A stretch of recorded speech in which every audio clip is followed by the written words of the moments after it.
Hey, so today I'm wanting to share my testimony. I've been wanting to do this for a while, but I needed to pray about it. So my story begins with a deep longing for love, belonging, and acceptance. And I looked for all those things in all the wrong places. And through a mixture of both unfortunate circumstances and having an inherent sinful nature, I found myself in a pit of chaos and destruction by my own doing. So my story includes real brokenness, real sin, real consequences. So my testimony is not about me. It's about God, about the grace He had for me, about His sovereignty, and the redemption of my life, and that God loved me despite my grievous sin. My name is Carissa, and this is my story. I remember there being a lot of domestic violence in the home. My parents fought often. Police were called so often to our house that I remember seeing them and recognizing them out in public. And one time I even offered one of the police officers a popsicle as if it was just another day. I lived in a lot of fear, and I remember just falling to my knees when these things were happening and just begging Jesus to help me in those situations. At one point, the authorities told my dad that if the police were called to the house one more time, that my siblings and I would be placed in foster care. So not wanting that to happen, my parents got divorced and my mom moved away, and I did not see her again until my late teens. And my grandparents stepped in, and we lived with our grandparents for a while, and they really did provide that stability that we so desperately needed. They also provided a Christian foundation that I didn't know at the time, but would later become my lifeline. You know, I just always had this sense that Jesus was with me. I never doubted God's existence. There was never a time that I just all of a sudden decided that I believe in God. I just always remember that He was with me. When I was about 9, my dad remarried and we entered a blended family. Everyone was adjusting and everyone didn't really know where they fit, I don't think. But nevertheless, it was still a really lonely time for me, and I found myself looking for love and belonging at school instead of at home. But at the end of the day, I just always knew that I didn't belong. I always felt like on the outside looking in. Ultimately, I always just felt that I was rejected. When I entered 8th grade, I really started to struggle. I had a lot of insecurities, normal teenage insecurities, and I was just very confused and lost, and I needed a lot of attention and guidance that I couldn't really get those needs met at that time. So I started to spiral. I had a lot of self-destructive behaviors. I was depressed. I felt like I was just labeled the bad kid of the family, and I felt very misunderstood and very, very alone. And so at the end of my junior year, I turned 18. And so I decided to leave home. I just went out in the world, in a world that really does not treat wounded girls very gently. I surprisingly finished high school, so there a lot of really bad things happened. I made a lot of really stupid decisions. I think I just didn't really care what happened to me. And so at one point I was robbed at gunpoint. Another time I was taken to an abandoned office building by this man that started to show me an album of naked women, and everything is just kind of a blur. I just ran. Who knows what could have happened in that situation. I started to go to school at a community college, and I did well at first, but then I just got distracted and started going to parties, and I started getting drunk and just doing all that kind of stuff and hanging around the wrong people. And up until this point, I had really valued my virginity. And so there was one night I was out drinking and I got drunk. I was at a party, and I honestly don't remember how I met the guy. I have no idea how I ended up in his bedroom. I just remember being in his bedroom, and I remember he had alcohol lined up on his shelves, and he kept trying to feed me alcohol. And I specifically remember telling him to stop when he made advances. I remember telling him to stop and saying that I wanted to go home. And he ended up getting angry, and I told him it hurt, and he just said, "If you just hold still, it won't hurt anymore." That was a really devastating time for me, because I woke up the next morning bleeding, and I even went to the emergency room because I just wanted to know if I was still a virgin. I was hoping I was, but I wasn't, and that was that. That was my first time. But I just felt so cheated and so gypped.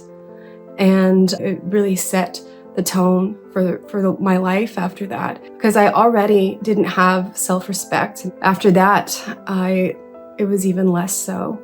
And so I ended up getting with the first guy that came around, and I think I was just desperate for somebody to love me, to guide me, to take me under their wing, show me about life. I'm not sure. So I ended up marrying him. We went to the courthouse.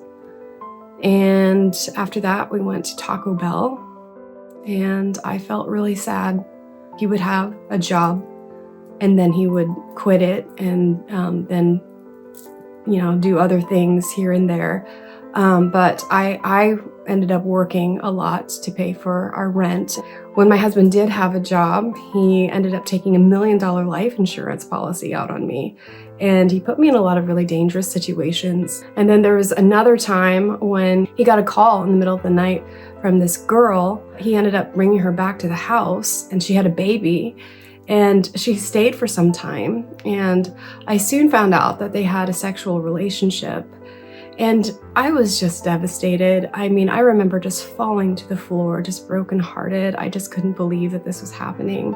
I just don't know why I accepted this treatment, but I did for a really long time. After that, my friends and I decided to go to the local strip club for an amateur night. And all I know is that my husband was very supportive of that and encouraged it. So we ended up going, and I ended up winning that amateur night. I should have been ashamed, but at the time, I felt seen for the first time, and I just couldn't believe that men were willing to give me so much money just for being naked. And I just felt that I must be worth something if they're willing to pay for that.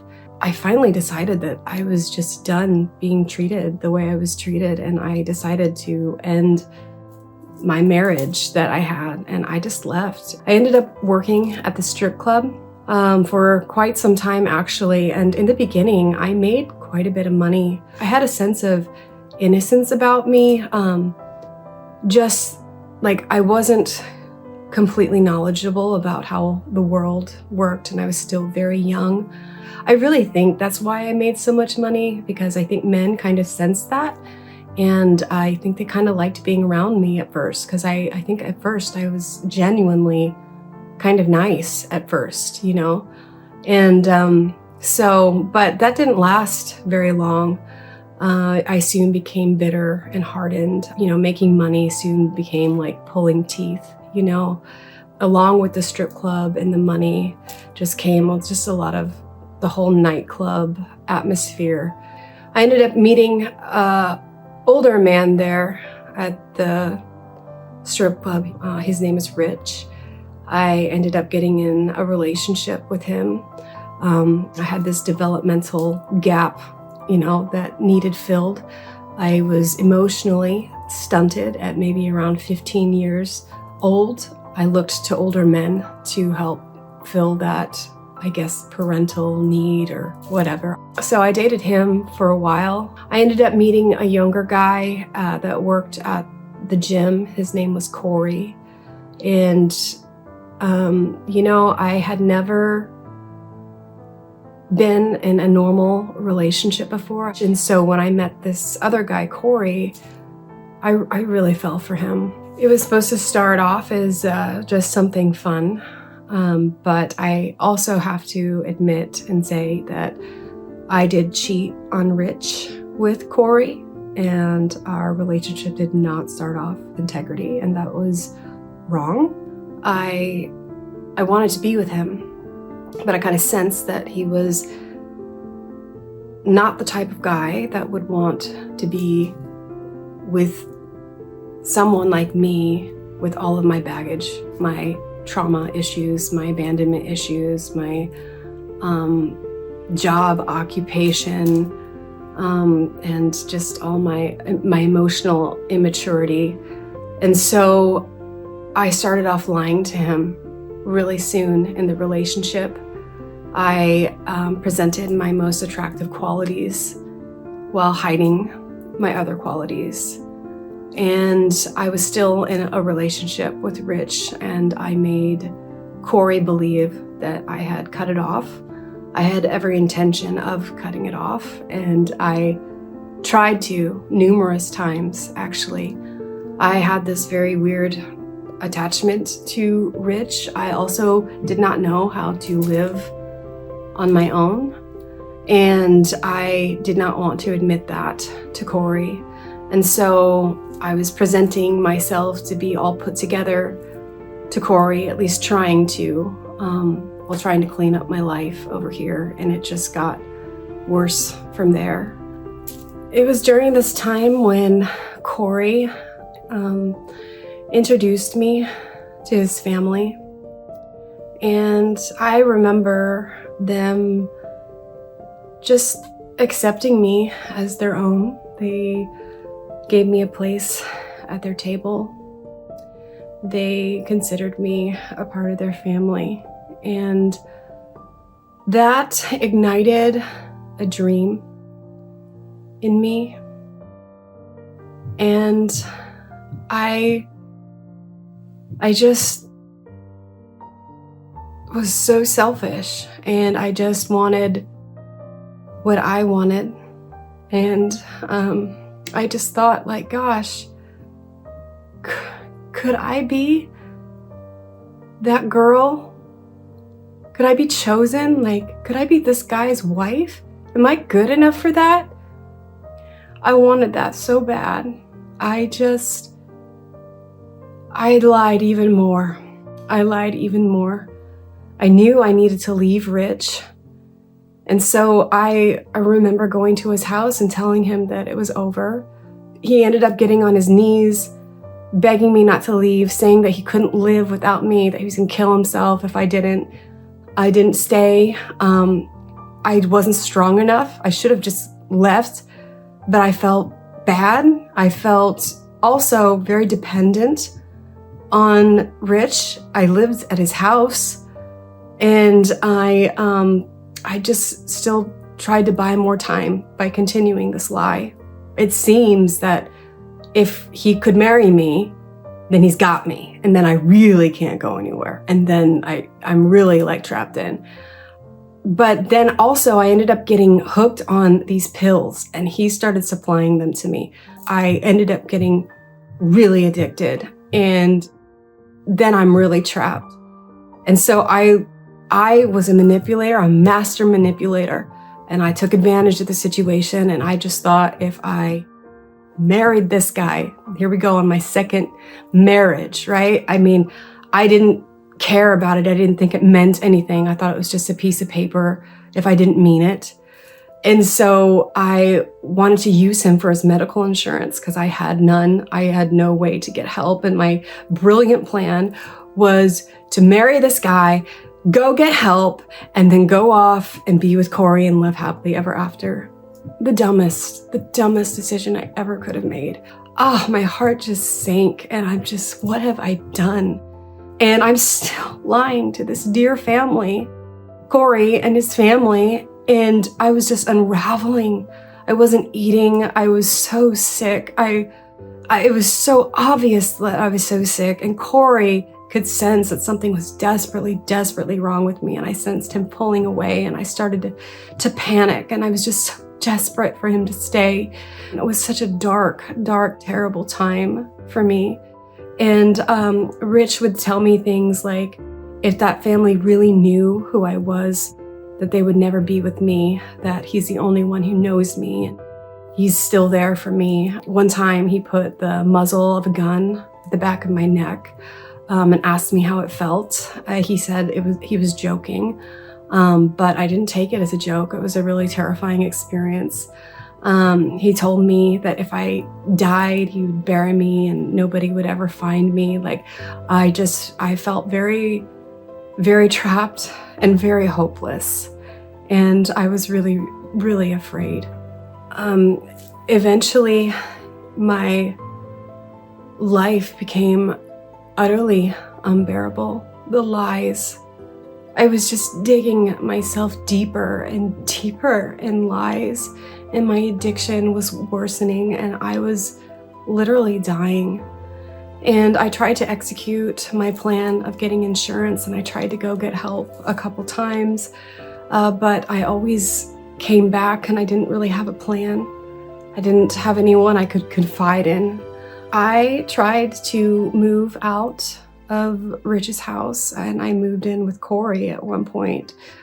But it was bad because I was still hooked on these pills. And I remember I would just come crawling back and begging Rich for these pills. And Rich was just angry with me too, but I just felt like he took that anger out on me by not giving me the pills unless I did some sort of sexual favor or cleaned his house or something like that. And he would just give me enough pills to get through a day or two, and then I'd have to come back. It was an awful, awful existence, and I was so hopeless.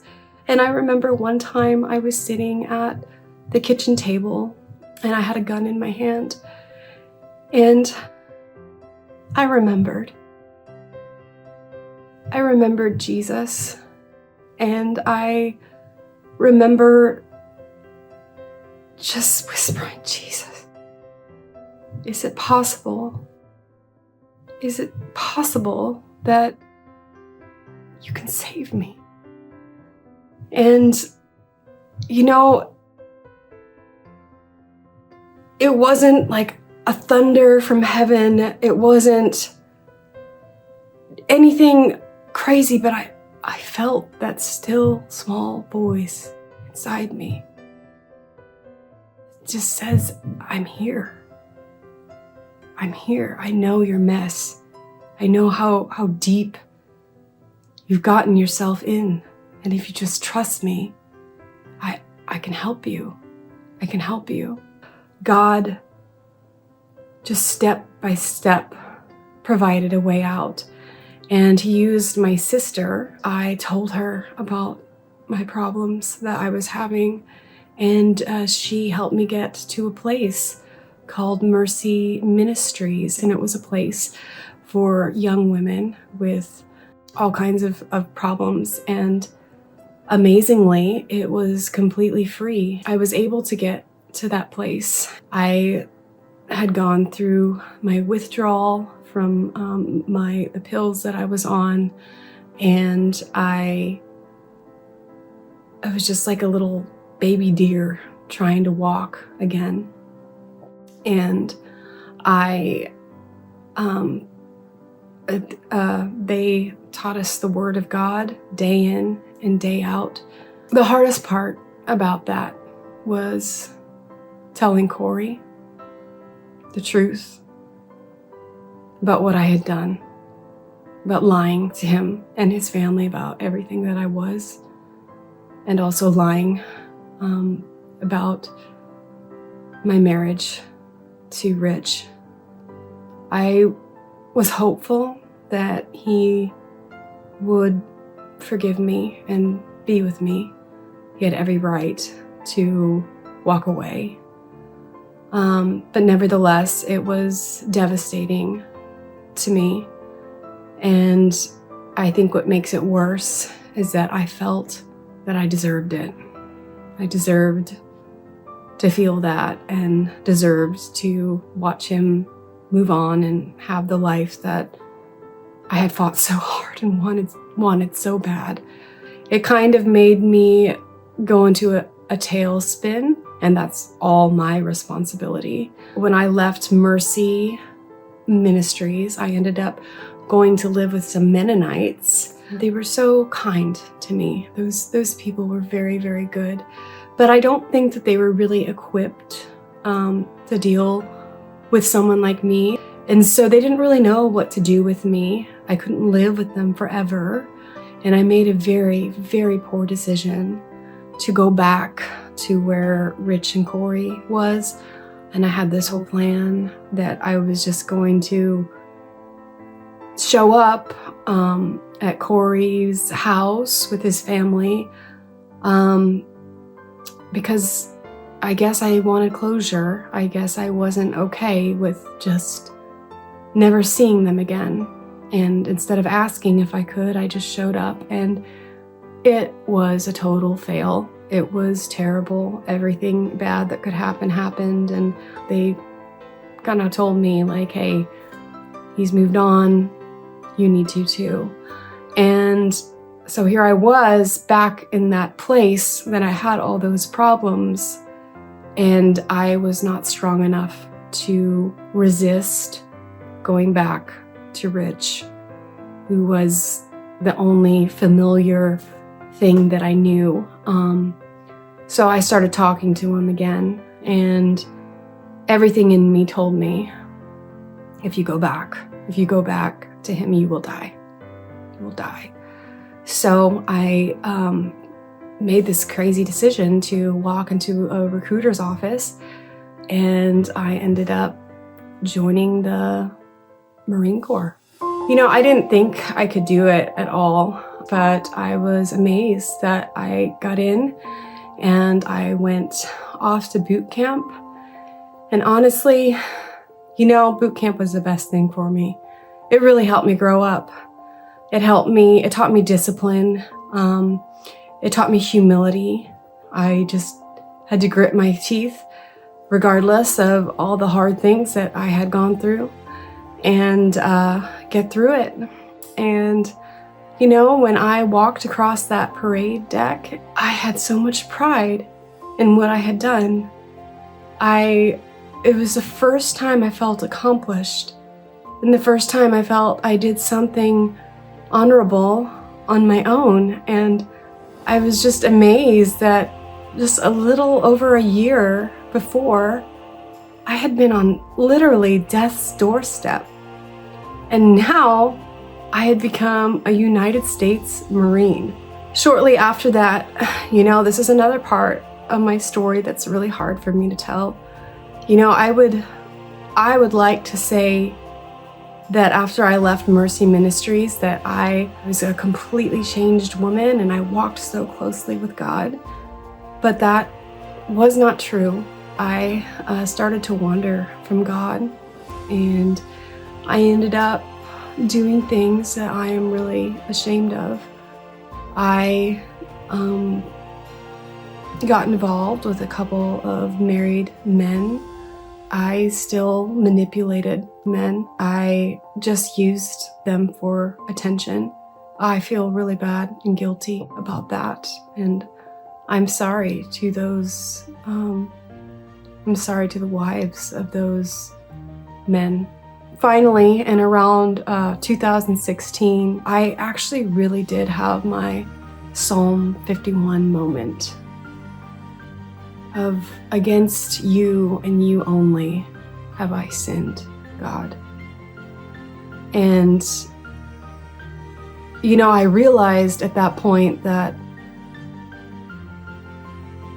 before, my conversion was not completely sincere, because my whole motivation for getting through Mercy Ministries was to get back with Corey, you know? My whole motivation was I want to get well because I want that life that I wanted with these people. And when that all came crashing down, my faith wasn't strong enough because my reason wasn't right. And so it was then I fell to my knees and I just said, God, I'm so sorry. Jesus, please forgive me. Forgive me for my sins. Forgive me for being a liar. Forgive me for being a manipulator. Forgive me for self-idolatry, for narcissism, for, just forgive me, Jesus. And it was at that moment when things really did start to change for me. About a year later is when I met my now husband. I think it was the second date I went on with him that I just unloaded everything. I told him all of my dirt and all of my baggage.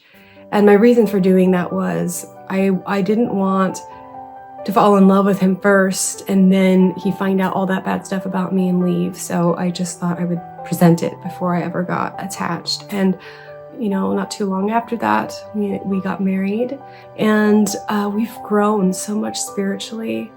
We have 4 beautiful children. I didn't think I would ever have children. But before God gave me even the first one, I had to get to the place to where I laid everything at God's feet. And I said, Lord, if I don't ever get what I've always wanted, which is a family that loves me, if I don't ever get that, God, I want you more than I want anything else.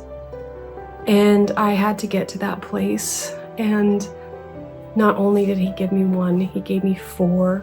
Not only did he give me a husband, he gave me a husband that really loves me for who I am, who sees all of my flaws and my faults and has seen me after childbirth and going through really, really hard things. And he loves me for who I am. And that's just so beautiful. And, a verse that stands out to me is Romans 5:8. But God demonstrates his own love for us in that while we were still sinners, Christ died for us. And that speaks so much to my story, that God did not wait for me to get my life together to love me. He loved me despite how much I did not love him. And it's my encouragement for anyone out there. I don't care how bad it seems. I don't care if you're in drug addiction or a prostitute, or if you're in a web of lies, or if you've committed crimes and no matter how bad it is, Jesus is the answer. And he can redeem your life. And he can convict your heart and lead you to true repentance so that you can do the good works that God created you to do. He didn't create us to do all those awful things. He didn't create me to be a stripper, to be a liar, to be a manipulator, to do all those things. He created me to love my husband, to love my children, to love my friends, to love people at my church, to love the poor, to love the needy, to help and to work for God's kingdom. And so if my story can be of any encouragement to anyone, it's my hope that it is, that God's grace is real, his love is real, and redemption is real. Mercy rewrites stories, and Jesus saves.